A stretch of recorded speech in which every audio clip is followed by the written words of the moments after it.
de antemão, preparou obras para que vivêssemos nessas obras. Por isso as boas obras procedem de Deus. Boas obras, me entenda, eu quero logo no início esclarecer isso para você. Não é fazer aquilo que você acha bom, tá? Não é. Não é caridade, assistência social, isso não é boas obras. Ela pode até fazer parte das boas obras, mas não é. Então não faça como espiritismo, sai dando cesta básica, sai dando roupa no que agora estão chamando de frio. Não está frio não, está agradável o tempo.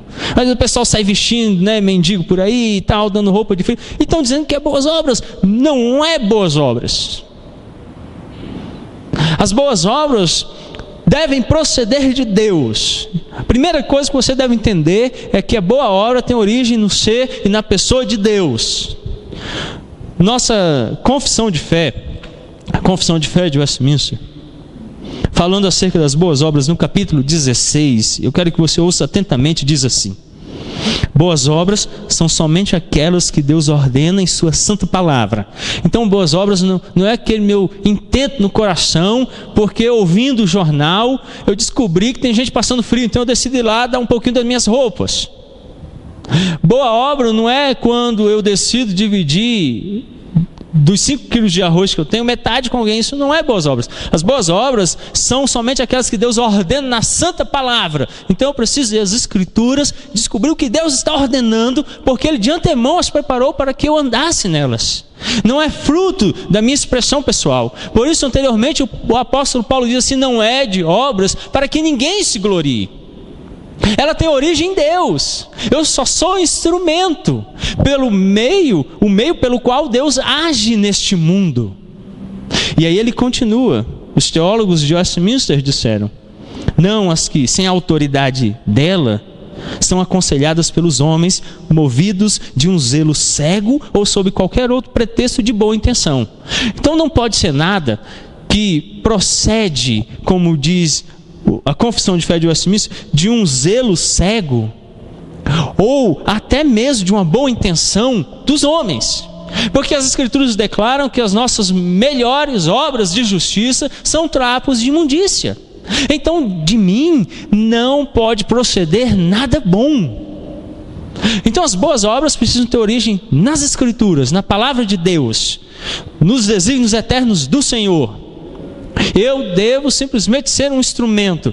Aquilo que João Batista declarou deve ser um moto da sua vida cristã: que ele cresça e que eu diminua. E aí a nossa confissão de fé continua e diz assim: estas boas obras, feitas em obediência aos mandamentos de Deus, são o fruto e as evidências de uma fé viva e verdadeira. Por elas, os crentes manifestam sua gratidão, reforçam a sua confiança, edificam seus irmãos, adornam a profissão do Evangelho, fecham a boca dos adversários e glorificam a Deus, de quem são feitura, criados em Jesus Cristo, para isso mesmo, a fim de que, tendo seu fruto em santidade, tenham no final a vida eterna. Nossas obras devem glorificar a Deus, não produzir a nossa exaltação. O que a confissão diz é que ela deve proceder de Deus, deve ser desígnio eterno de Deus, vontade de Deus, e eu só sou um instrumento para a manifestação dessa vontade. Porque senão vai acontecer aquilo que o apóstolo acaba de condenar nos versículos anteriores: não de obras para que ninguém se glorie. Senão eu começo a contar vantagem, eu começo a contar história, eu começo a me achar o melhor de todos, o bonzinho.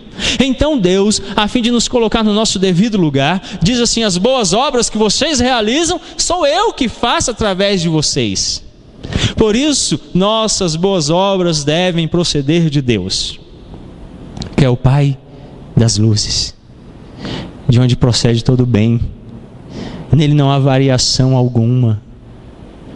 Nós somos pecadores que carecem da glória de Deus. Por isso, boas obras devem glorificar a Deus, em vez de produzir a nossa exaltação. Embora as boas obras não sejam meritórias, Todavia, são tão importantes que Deus nos criou a fim de que as praticássemos. Então você precisa entender isso. Ela não vai produzir mérito para você. Outro moto que você deve conduzir toda a sua vida. Quando você fizer o que você fez, você tem que dizer assim: servo inútil que eu sou, só fiz aquilo que deveria fazer. Então Jesus nos instrui que quando eu dou esmola, a minha outra mão não deve saber o que a mão direita fez. Porque senão eu começo a me exaltar. Você deve entender que não deve haver mérito. Que o único mérito é de Deus. O único mérito é dado a Deus.